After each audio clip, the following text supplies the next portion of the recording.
Welcome back to Visions Now Supper Club. All views expressed for their educational and journalistic purposes, they're not the views of the management, advertisers, and staff of 92.1 FM. However, Visions does desire to bring a quality entertainment program which intellectually stimulates and culturally fulfills our community's needs to develop leadership and inform decision-making for our collective future. Welcome to the village. Often imitated, but never duplicated.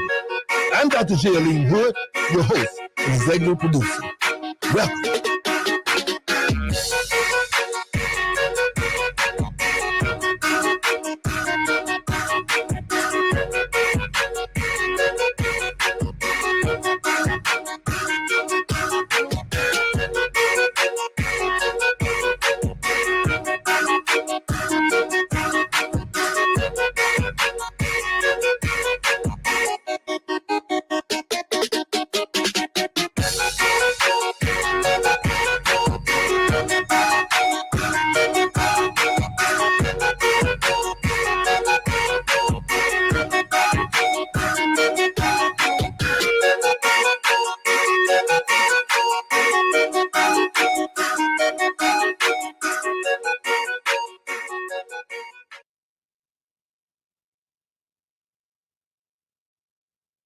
If European historians acknowledge that ancient Egypt was a black nation, then they would have thrown all Western history out of kilter, because Western historiography is based on the mistaken concept that if Egypt wasn't European, it was at least Oriental. It was neither. Because Rogers traced, as many competent historians, black and white, have already done, the southern origins of Egypt, and that the people who would later be called Egyptians came from deep within Africa, maybe Ethiopia and Somaliland.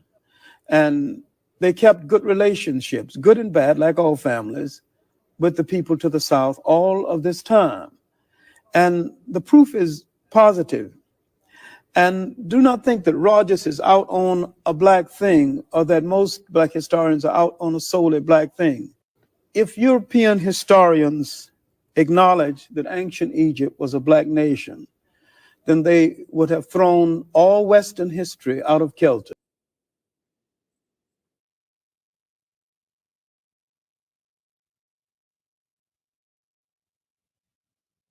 Let's start with the word entertainment. To entertain, what does that mean? To bind or hold. To bind or hold what? An audience's attention. Okay, now let's take the word Hollywood. Where does that come from? Well, Hollywood comes from the holly tree. And the ancient Druids back in the day used to take the holly tree, make wands to weave spells, cast spells, or channel spells. And when they needed help, they would consult the magi's or the mediums of the day to help channel their spells to the population. We'll cut to today. What do we have in our houses? We have these black boxes. What are they called? TVs. But if you stop and you say the word television, and when you turn on that television, what do you get? What's the first thing that pops up? A list of channels. And when you turn on those channels, what's on those channels? Programming.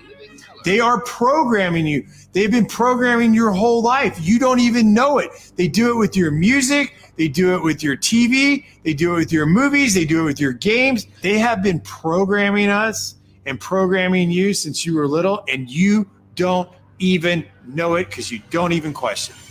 Watch this. Let's start with the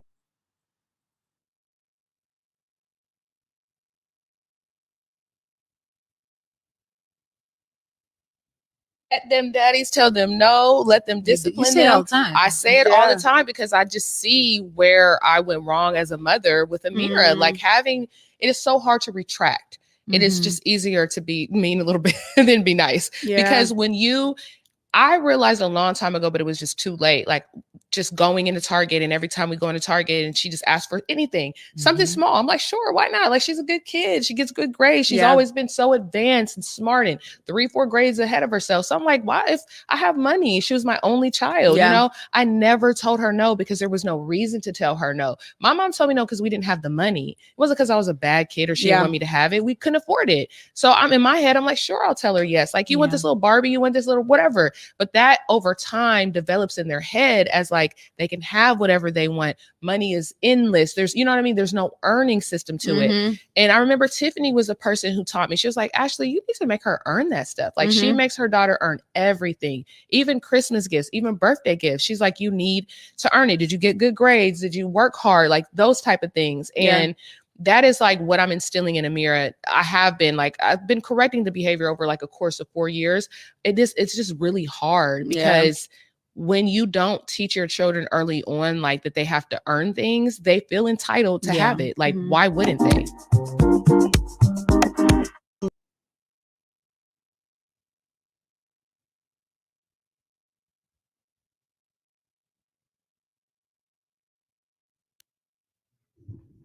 Good evening, everybody. Good evening. Welcome to the village. Hope everybody's having a good evening so far. We're gonna get right into it. I'm the engineer, Julian, for the afternoon, and want to introduce Dr. Hud and special guest, Mr. Paul Austin. How y'all doing this afternoon? Doing well on this beautiful Thursday. I can tell you, giving the little tease out there. I think it's almost up to 90 degrees today. Not about, 87. Yeah, right, 87 last time I remember looking at it. No doubt about it. So what's going on in your world?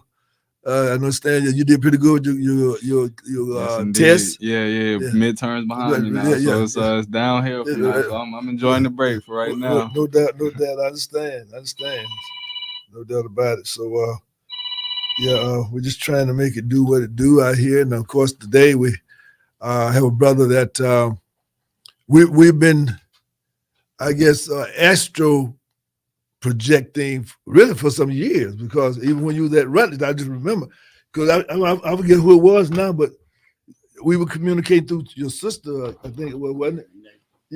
Yeah. And at the time, and I didn't know you had left from out there, but of course I certainly was aware of you, and of course I think anybody who actually, so to speak, a native of Columbus, have been to Columbus like a long time. They have to.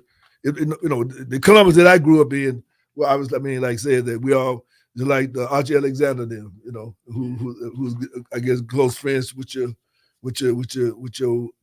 dad or your brother, your dad, right, right, and so with little Archie was in my class. That used to be our playground down there around the Liberty and the restaurants down there. And my uncle Sam Cook, you'd have the nightclub upstairs over that store.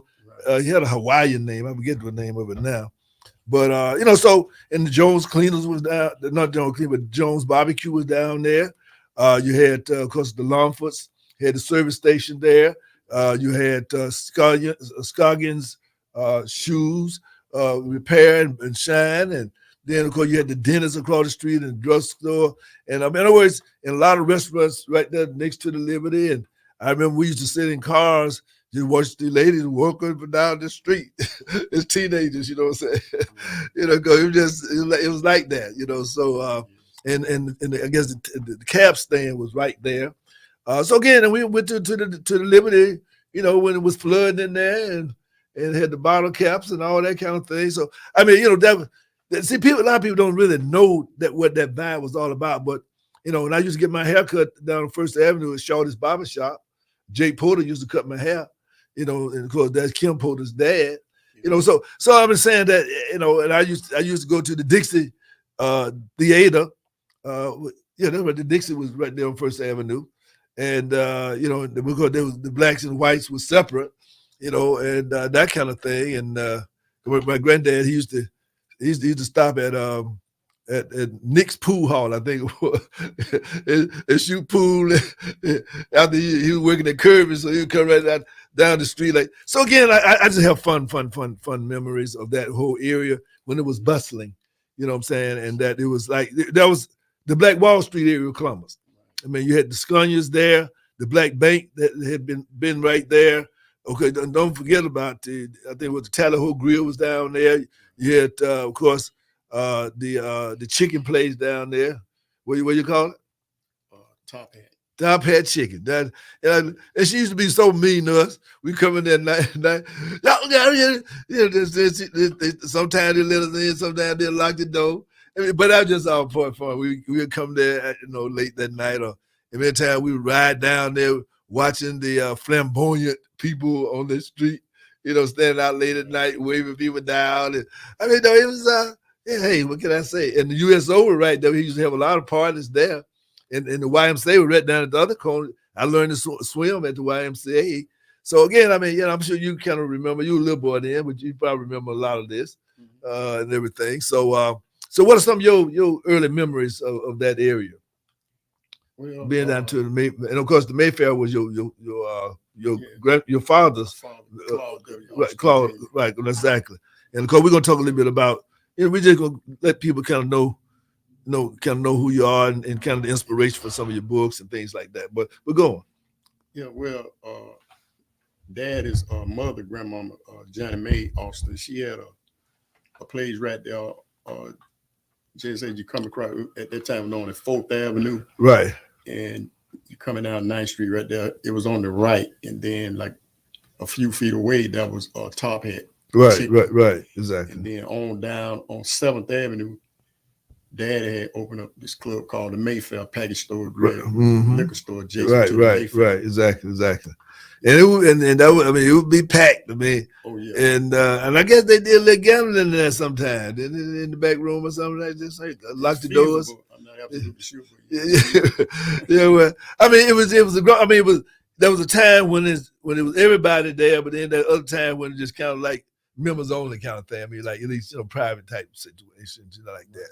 And so it was just a grand time. I mean, the day JoJo and Peggy was Scott was in their heyday, and what was the name? Was it Lottie the Body? What was the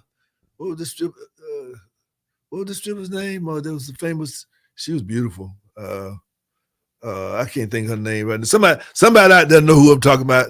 Who was the famous stripper used to strip at the American Legion there on Buena Vista Road and some other places, but she was a beautiful lady. I mean, boy, I tell you, woo. But then one thing about it, I guess, I'm trying to, when you around the ladies that we grew up around, like little boys watching, boy, you couldn't wait to grow up. I mean, I guess some people still had their other tastes, but I know, if you seeing them how they strut around, man, and how they just carried the room and just the whole vibe, how they just enjoyed being women. You know what I'm saying? And they enjoyed the tantalization that they did with men. I mean, it was just a beautiful time. So, of course, my dad, he and Jug, they used to run together, So they used to do things. So again, I'm gonna be writing about that. Maybe we can put our heads together on my next book. One of my next books. I got to talk a little bit about the old Columbus as we knew it, the Black Wall Street Columbus, Georgia part. But again, certainly like to welcome you home, brother. And of course, you were gone for how many years? I'm going more than 20. I generally let people.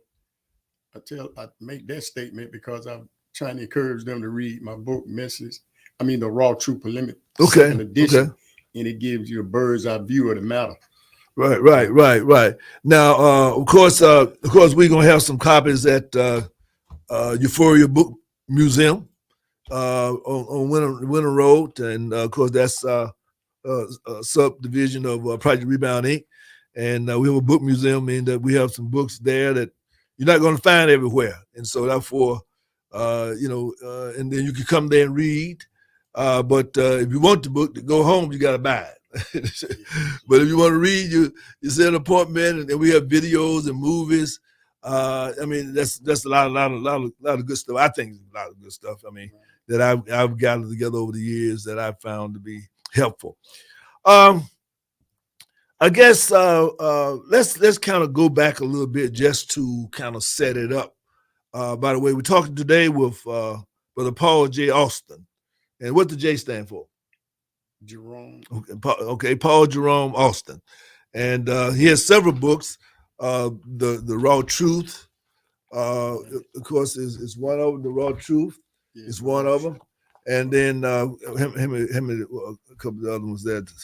And then we got this one right here. You're gonna hear a lot about this. A message to the black the black teen in America. Right. Part 1 and part 2.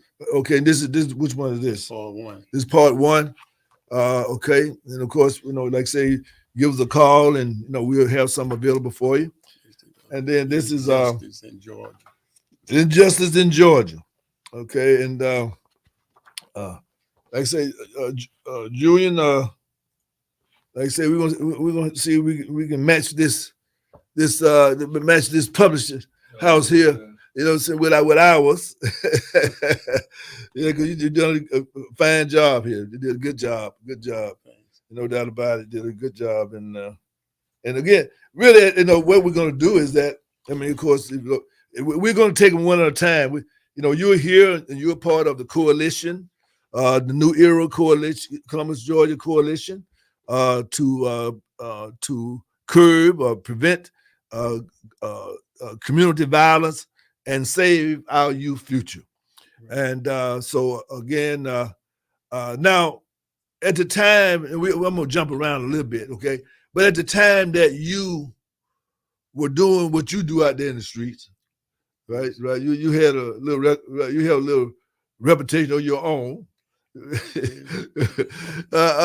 What was it that I mean? At what point, if you can, that something started stirring in you to make you not just want to kind of do the street stuff, but you also want to. That's what point when you decide that you want to be somebody that help I guess save some of the people, save some of the people from some of the harm that the lifestyle and that type of thing. So what kind of was that all about?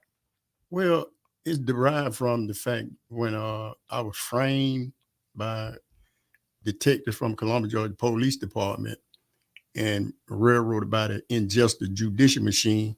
Now let me say this. That was, I mean, in a way, that was kind of like the rule of the day in some respects, right? I mean, that wasn't that. I mean, maybe your particular center, but I mean that there was a lot of that kind of dynamic going on, between the two communities at that time, particularly as it relates to law enforcement.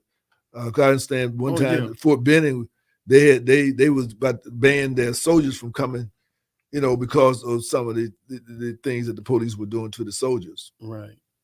Well, as I was in that hellhole prison environment, I call it hellhole, I started to see younger black kids that like on children that's coming in. They were trying to allegedly as adults and giving them lengthy sentences like life, 20, 30 years. So in my mind, I started analyzing it that, hey, this is a clandestine conspiracy in place to curtail us from being able to procreate because they don't like conjugal visits in there. And even if they did, it wouldn't be sufficient to be able to try to raise a family. Right. And I guess, and that's speaking what prompted me to write the book. Okay, and then, we're going to take our time with it because there's a lot to unpack.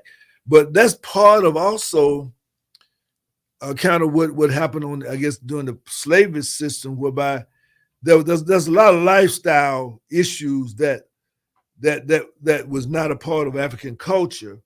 But then once it got to the plantation, a lot of divergent and perverted type things that people were exposed to and forced to participate in for entertainment and things of that sort. And so as a result of that, we have embraced some values as if they are normal, or is there that there's just a part of us that, but these are really new to the African experience in the world.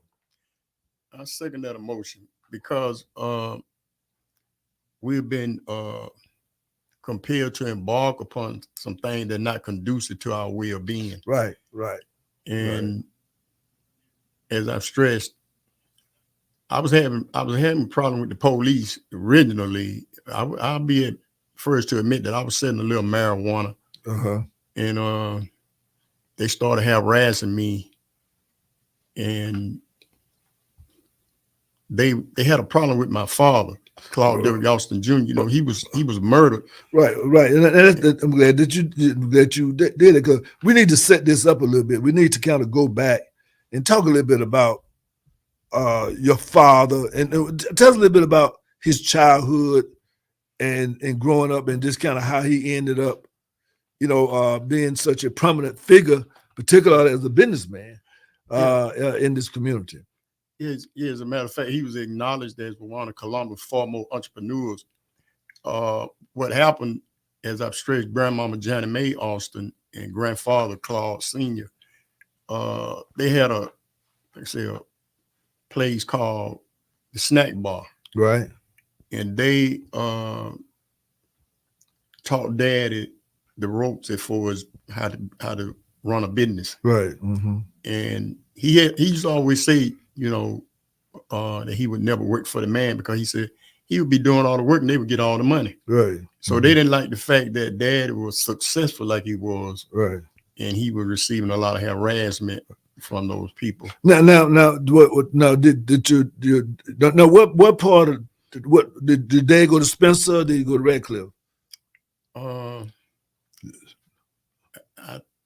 In my memory, I'm not absolutely sure, but I believe he went to Spencer. I'm not, like I said, I'm not absolutely sure. Okay.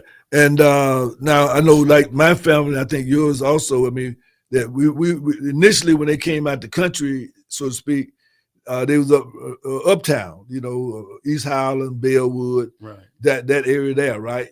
So I mean, so where's your family? Where did they settle at? Well, some was up in Bellwood Heights, the downtown area, and then Winton. Right. Of course, yeah. We started. That's my folks. Pecan Street. Okay. Winton. Hood Pecan. Right. And then Daddy had a house built in Boxwood. Okay. And we subsequently moved over there, I believe, sometime in the early 70s, maybe 71. Right. And now, what year was your dad murdered? He was murdered in 1973. Okay. Now, as far as you know, what's the story about that? I mean, as far as like, did they ever? Well, they knew who did it, right? Oh yeah. Okay. So what's the backstory on? How did they get to that point? That sometimes you have disagreement. Why did they get to the point where, was he intimidated by your dad? Or was it that he was just envious? Just kind of what is your understanding of that conflict? These people that got everything under control here in Columbus, Georgia, Muscogee County, they didn't like the fact that, as I've stressed, that Dad was a successful businessman. And so they set out to my knowledge, they said back during those days, if a black man had a business, he had to get him a certain amount of money. Right, little payola. Right. And Daddy was kind of resisting, and he was outspoken. They didn't like that. So they endeavored to set him up. I remember when they raided one of his, I was young, but I remember when they raided one of his clubs. And, how many clubs did he have? Well, he had several clubs throughout his life. When he was in his early 20s, he had a place called Claude's Lounge. Claude's Lounge, exactly. But I wasn't born when he had that. Right. But, what year were you born? We'll talk about that. Okay. Yeah, but I'm just kind of think where was I when you? Yeah. That's why I was trying to get in my mind where I was when you were born. Yeah. But what happened? He had another club called the Ambit, And when he moved from that place, the Ambit, he opened up a place called the Fountain City. Okay. And that was on 9th Street. And then from there he went, he opened a place called the American Legion. Then from the American Legion. And where was the American Legion located? It was off of the end part of Casita Road, like just before you get to 10th Avenue. Oh yeah, we used to party down there. Oh yeah? Yeah, on Cedar Road down there. Yeah. Yeah. And then he left there and he opened up the Mayfair, which is Mayfair package store and grill. Right, yeah. But JoJo Benson, he had a hit song, him and Peggy Scott, called Lover's Holiday. That's right. Oh yeah. When Daddy moved from that, the Ambit, JoJo opened it up, called it the 19 Lover's Holiday. Lover's Holiday. That was down on 4th Avenue, right? Right. Yeah, I used to go in there. Yeah, we used to go in there. Because JoJo and I were real good friends over the years, because I was doing, promotions and concerts and things like that, and I always, supporting them, and and we're just good friends, Yeah. Because I mean, he introduced me to a lot of people because he knew all the folks, Tyrone Davis and Betty, what's her name? Right. Betty Wright and all of them, yeah, Millie Jackson and all of them, that type of thing. So that particular occurred. What was the conflict over a gambling game or something? Okay, what happened? Daddy, I believe it was on a Saturday. Daddy had stepped outside of the Mayfair. He was standing in the doorway of the liquor store, and somebody walked up and shot him. Shot him in the neck and in the shoulder. And he was in intensive care approximately 3 weeks. And they had made it appear that, he was recovering because they took him out of intensive care, put him in a regular room. Okay. And then the next thing, they he died overnight. And they said, well, I heard it talk, I was young, but later on, guys that knew Daddy pretty well, and they told me as I got a little older that it was some foul play. Yeah, great detail, but I used to ask Grandmama Johnny Mae, Daddy's mother, but she would not expound on the matter whenever I brought it up. And his sister, Aunt Sadie, she wouldn't expound on the matter either. They would just immediately change the subject when I posed that question, what really happened. Yeah, I think Dr. Brewer situation, a lot of people kind of the same thing with that. They just didn't because they didn't want to talk about it. Yeah. And of course there were a lot of different situations. Again, like I said, that so I imagine that kind of impacted your family. Oh yeah, quite a bit. One of the things I want to point out too that a lot of people may not be abreast of is that Daddy, he was a loving, caring father, and he vouchsafed for his family. He was there for us 100%. Now he had bought instruments for a band, and we kept those instruments in the den. Now I used to go down there and try to play the bass guitar because I want to be like Jermaine Jackson. I want to play the bass guitar. Was your dad a musician? Was he a musician? No, I think the sons, because that was Dallas. With Dallas the youngest, then that was Claude Jr. next to the youngest, then me, then Terry. Right. And so I guess he just put them instruments there to see whether or not we might try to go somewhere with those instruments. Right. And like I said, I did want to, I could sing during those times. I could emulate the lead singers of the Moments. Okay. The OJs. Right. My voice, it would switch up in different, hit different notes. So I used to sing and record myself singing. And my sister, Sylvia Austin, she was just amazed at how well I could sing. Right.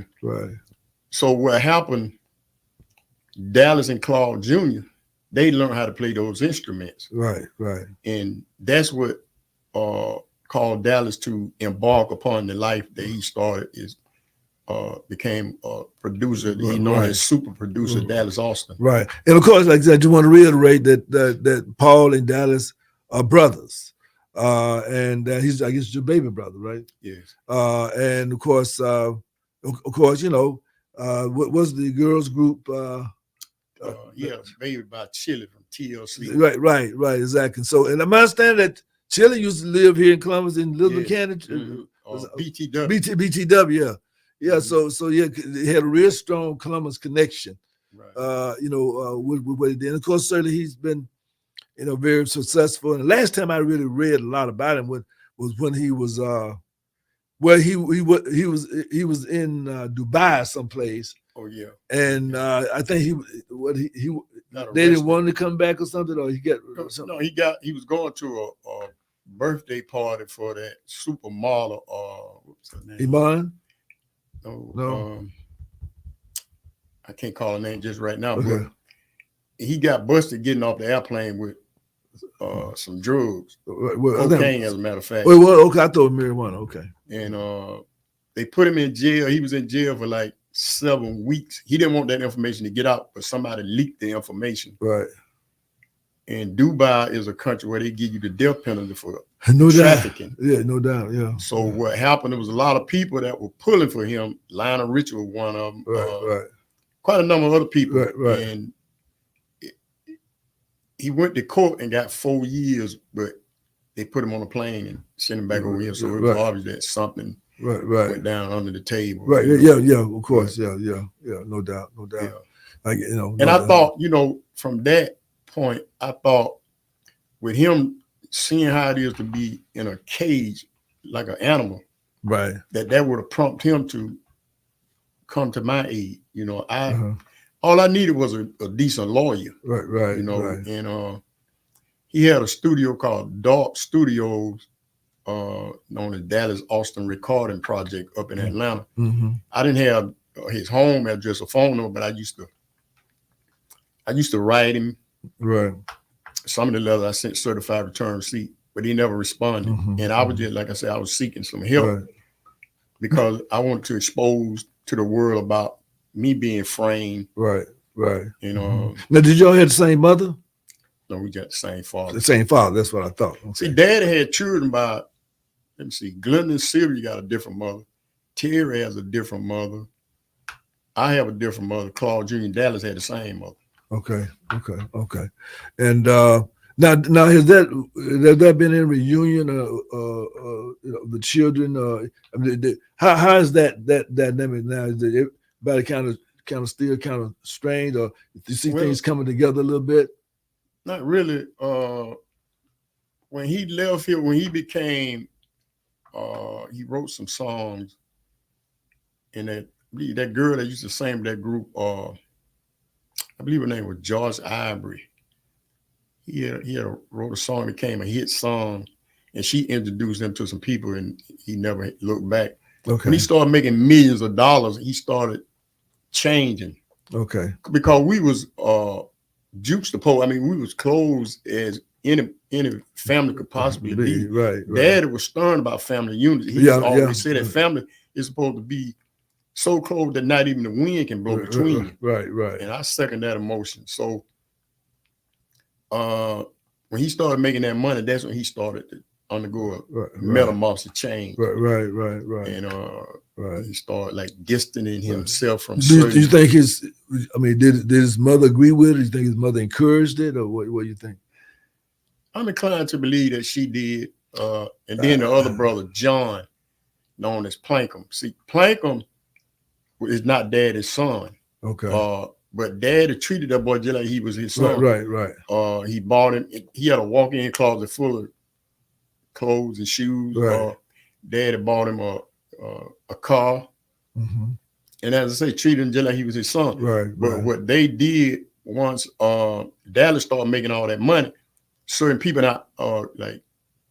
Glenda is deceased, so I don't really know how it was with Glenda, but I think he had basically turned his back on most of us because our cousin Solomon Cooper, Daddy and Solomon's mother, Aunt Sadie, they brother and sister. Okay. And Solomon told me that Dallas didn't even attend Aunt Sadie's funeral. Okay. And to my knowledge, he didn't attend Glenda, our sister Glenda funeral either. And I'm thinking the same thing. If my memory serves me correct, the same thing with aunts. So at some point he just tried to, I guess, just break away from his past, I guess. Well, I think he has some influence from other people's in Yeah, the of family. course. Yeah. But looking at it, when you look at the whole picture, when you're young, sometimes people can influence you to That's do right. certain things. Right. But when you get a certain age, then you should know better. Right. Because we only live one time. It ain't like the time was to be brothers and sisters at the time while we on this plane. Right. Exactly. Exactly. In Dallas, I used to take him and Claude Jr. They were mesmerized by karate movies, especially Bruce Lee, Jim Kelly. Right. In that theater downtown called The Dream. They just show karate movies every day. Right. Exactly. I frequently took them to concerts. I remember when the Jackson came to Columbus, and they were really that was in the 70s, wasn't it? 79. Right. They were really enthralled by that. Right. We're gonna take a little break here and pay a few bills. You're listening to Visions Now, the Supper Club, and today we have with us Arthur and Paul J. Austin, and of course anyone who's from Columbus or have roots in Columbus know of the famous Claude Austin, who was entrepreneur extraordinaire and was, I guess, was there ever a motive determined by the person who shot? Did they ever say, well, this was the motive? Well, the only information I got out of it, like I say, Grandmama Johnny Mae and Aunt Sadie wouldn't talk about it. Some guys that, after I got a little older, they come to me and was telling me that it was a setup, it was a hit. That's all I know. Right. I didn't really, okay, but whoever the guy was, I mean, he didn't get away, did he? I don't know. Sometimes they'll put one guy in jail, but he didn't get that much time. The guy that they locked up. Oh, okay. To my knowledge, I think he got something like 10 years. Oh, okay. Again, we have a long journey because he got a lot of books here and a lot of history and thoughts, and so we're gonna take our time. And of course, you are going to be hearing from him frequently. As we assess, and we like to thank him for being a part of the coalition, helping with our reentry program, helping other guys come out of prison and being productive and trying to stay on the right track and do some good for the neighborhood, so to speak. So again, I'd like to thank Mr. Paul Austin for being with us today, and we're going to come back with more discussion with Mr. Austin. Of course, this is Vision Now, the Supper Club, 92.1, Smooth R&B.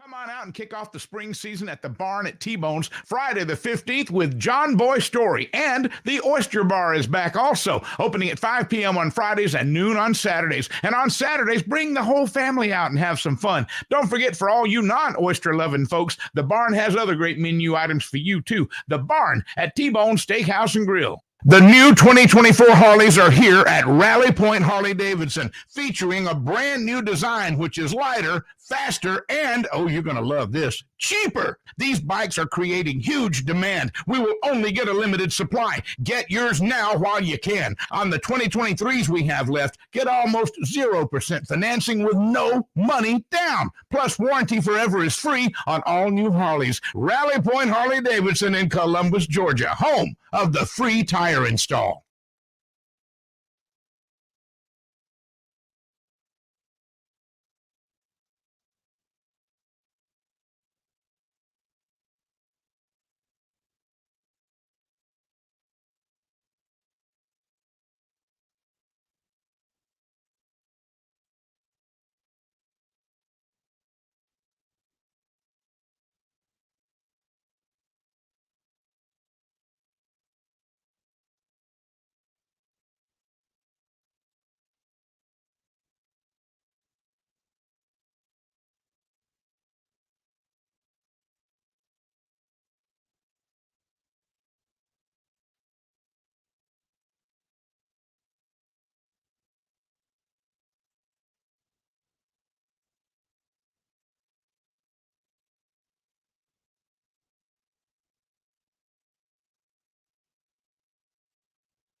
Hey there, my name is El Monte Holly.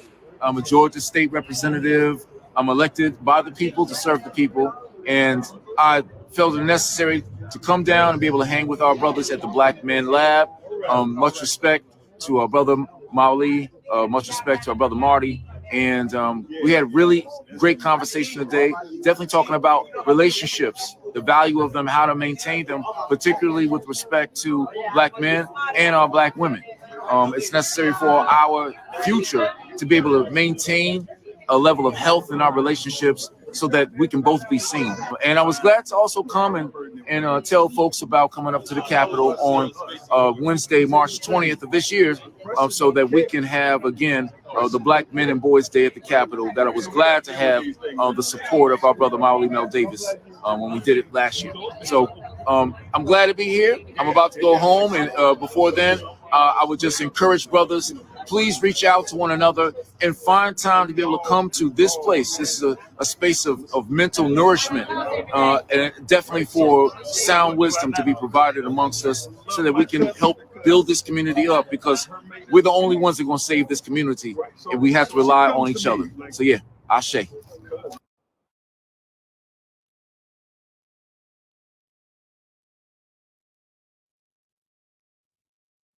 You read about slavery in history books, but reading the wills of slave owners, you see how they really treated their slaves like property, handing them down from one relative to another.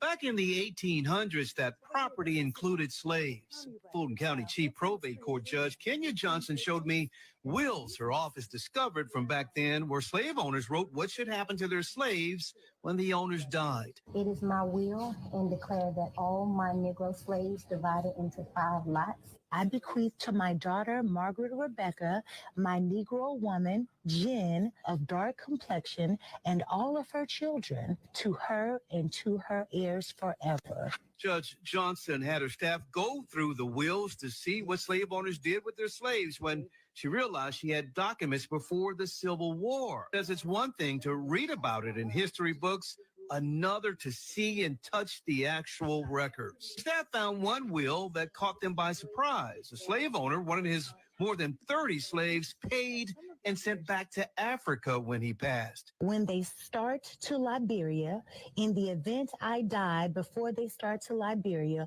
$100 each. You know, you read about slavery in history books, but reading the wills of slave owners, you see how they really treated their slaves like property, handing them down from one relative to another. Back in the 18...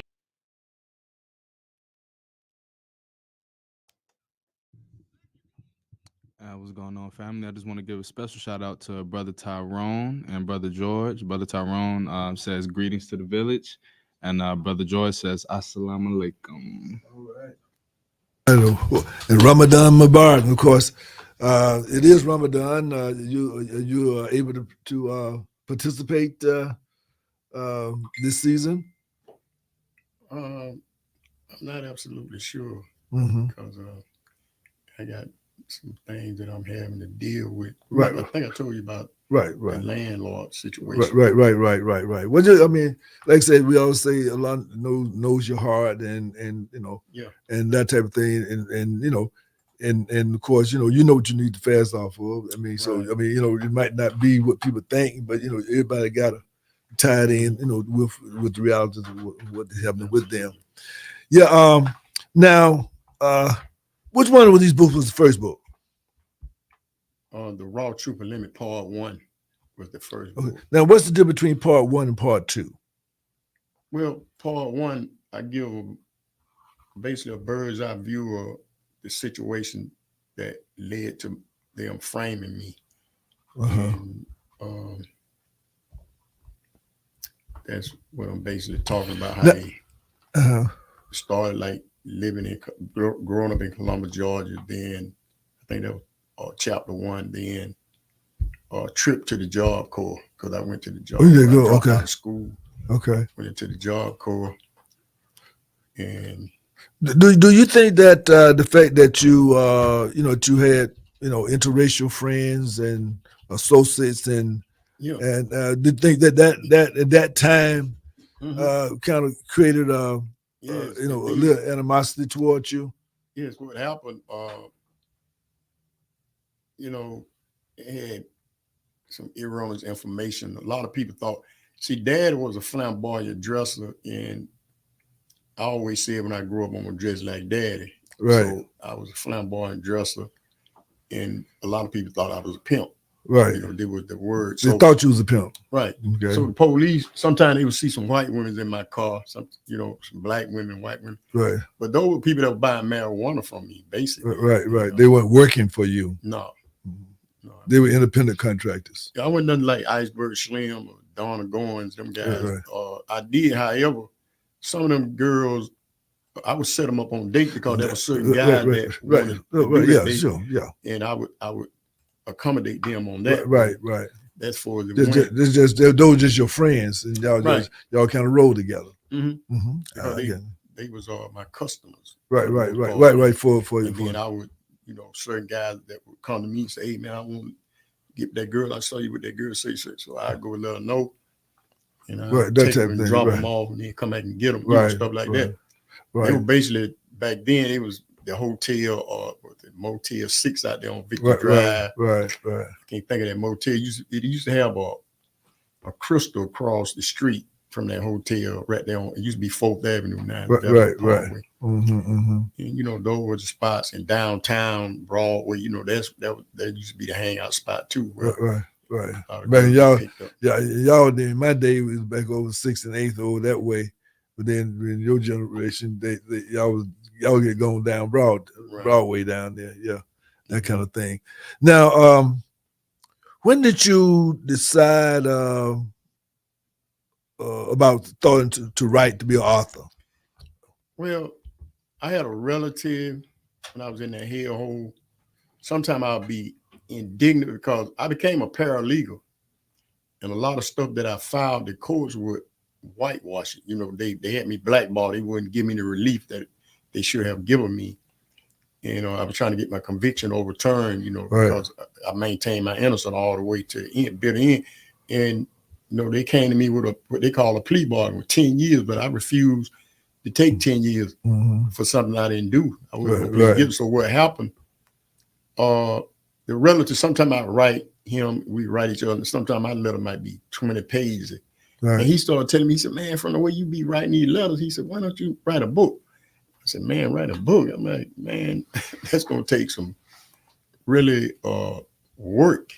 Right. But he was saying, "Man, the way you write your letters, man, I'm sure you can write a book."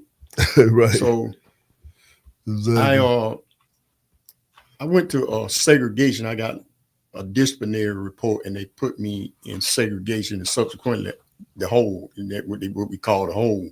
Right. They locked me up. So one night, I just was thinking about something. So I started I had a lot of scrap paper. So I just started writing stuff down. Right.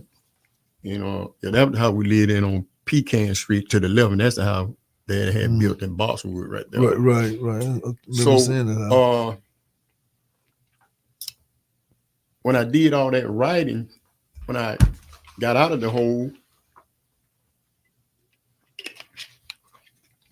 and I was like, how am I going to put this in chronological order? Because I was just sketching stuff down, and I ended up getting locked up again. Right. Now what was going on with you? I mean, what was it that you? I mean, the offense that what were you riled up about that kind of kept you going into the hole? Well, sometimes you get in a fight, or you get in an argument with a security guard, stuff like that, and they're just kind of life in the fast lane. I mean, they put you in the hole for insubordination, and they put you in the hole for fighting, stuff like that. Failing to go to detail. Oh, okay. So what happened? That second trip, I started trying to put the book in chronological order. It took me a minute before I was actually able to get that book like I wanted it. Right.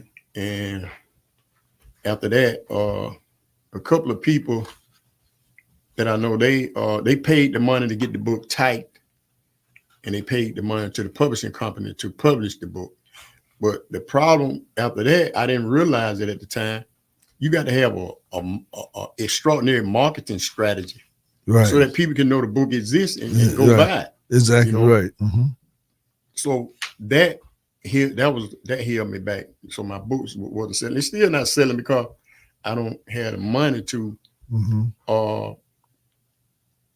put the that marketing strategy that I need in play. But one thing about it, hopefully that time goes on, that there's your story, and then the time you get speaking engagement, then you kind of do that kind of thing, and but I want to ask you this, of course, you've been very, very, faithful, and I really appreciated your contribution to the coalition that we built to address these issues.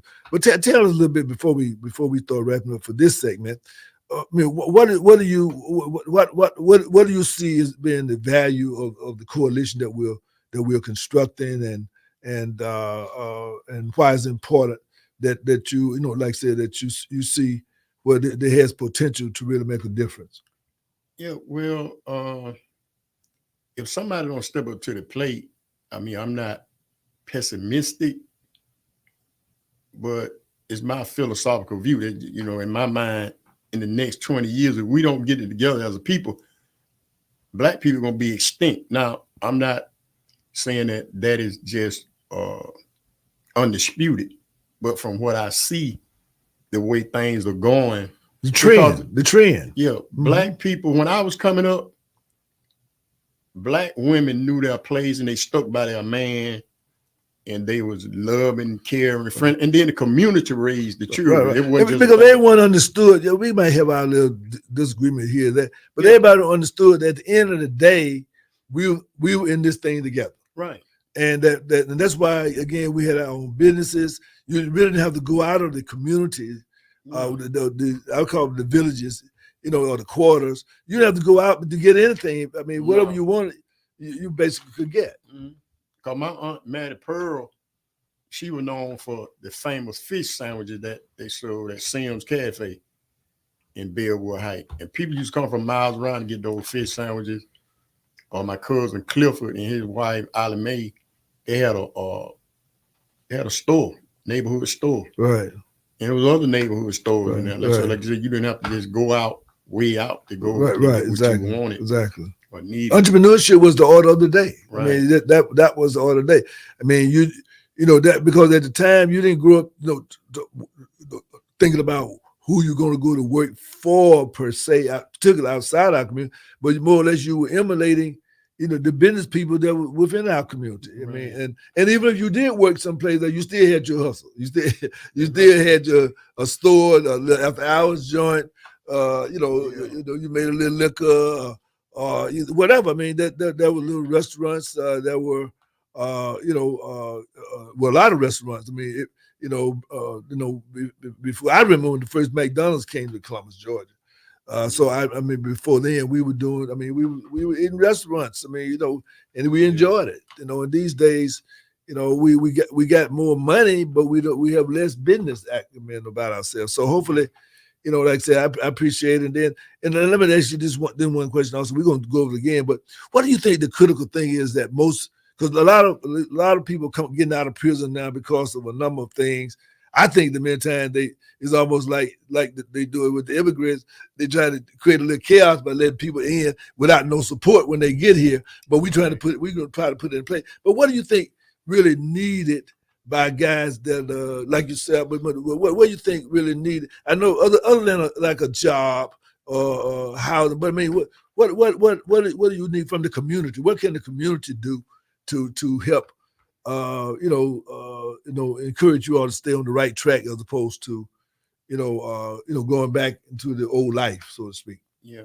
Well, a lot of times what happens when guys get out, they don't have no support. So they don't have the fortitude of mind to try to overcome whatever situation that they're faced with. And they eventually just say, well, man, I'd rather be in there.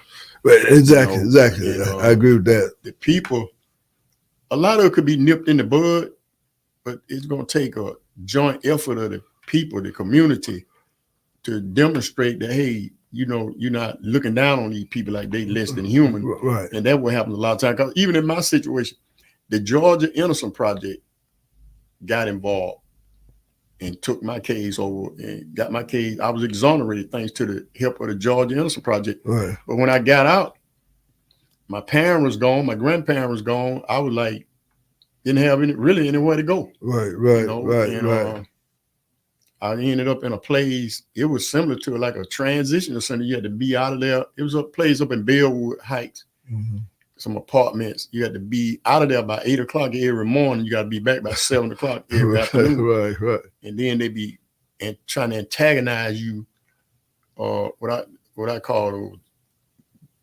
those dug with the Negroes that work there, trying to force you to get a job. Saying if you don't get a job, you're gonna get kicked out. So you know, something like that. So a lot of people, like I said, a lot of people don't have the fortitude of mind to see themselves, you know, going in a dark or maintaining their position. Right. So a lot of them will go and just commit a crime and go back. Right. And this is what the prison officials be anticipating. Right. They anticipate you to come back. Crime pays. They anticipate you to come back. Right. Now we're gonna skip this. We're gonna go to it again, but also just momentarily. What do you think a child, say 8, 9, 10, 11 years, what kind of experience should they have that will keep them from becoming a part of this violence and this sense of hopelessness, in your opinion? Well, for one thing, from the knowledge that I've communicated with people, you know, in various spots, like even Atlanta, they saying what's going on is the parents, for the most part, okay, we know that they use welfare to kick the man out the household. And you got a lot of black women saying the song. Matter of fact, they made a hit song, I Don't Need a Man. Right. So when the children... And of course, by the way, you know, I got a little thing about black females, because women don't do that. That's that's females.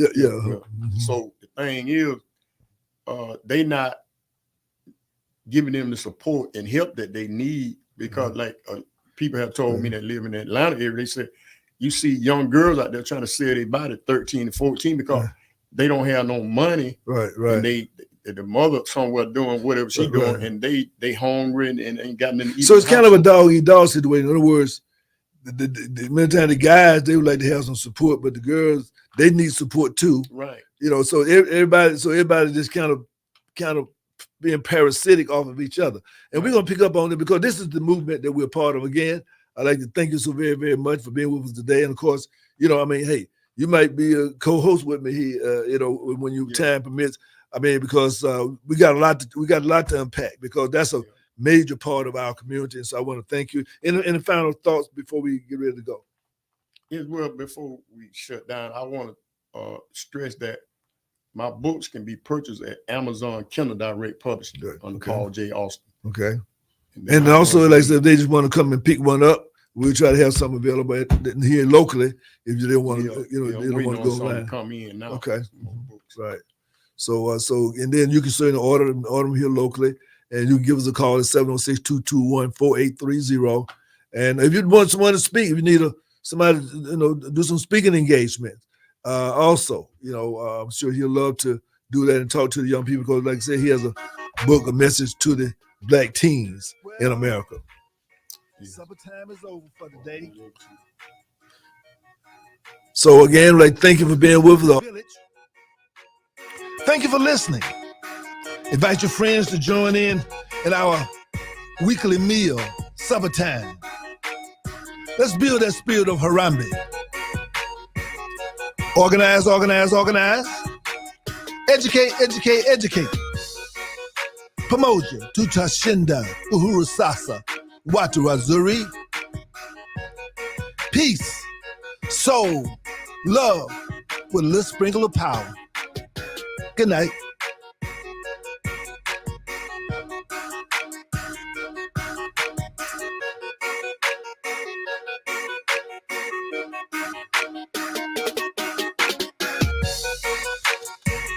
Appreciate it, Brother George.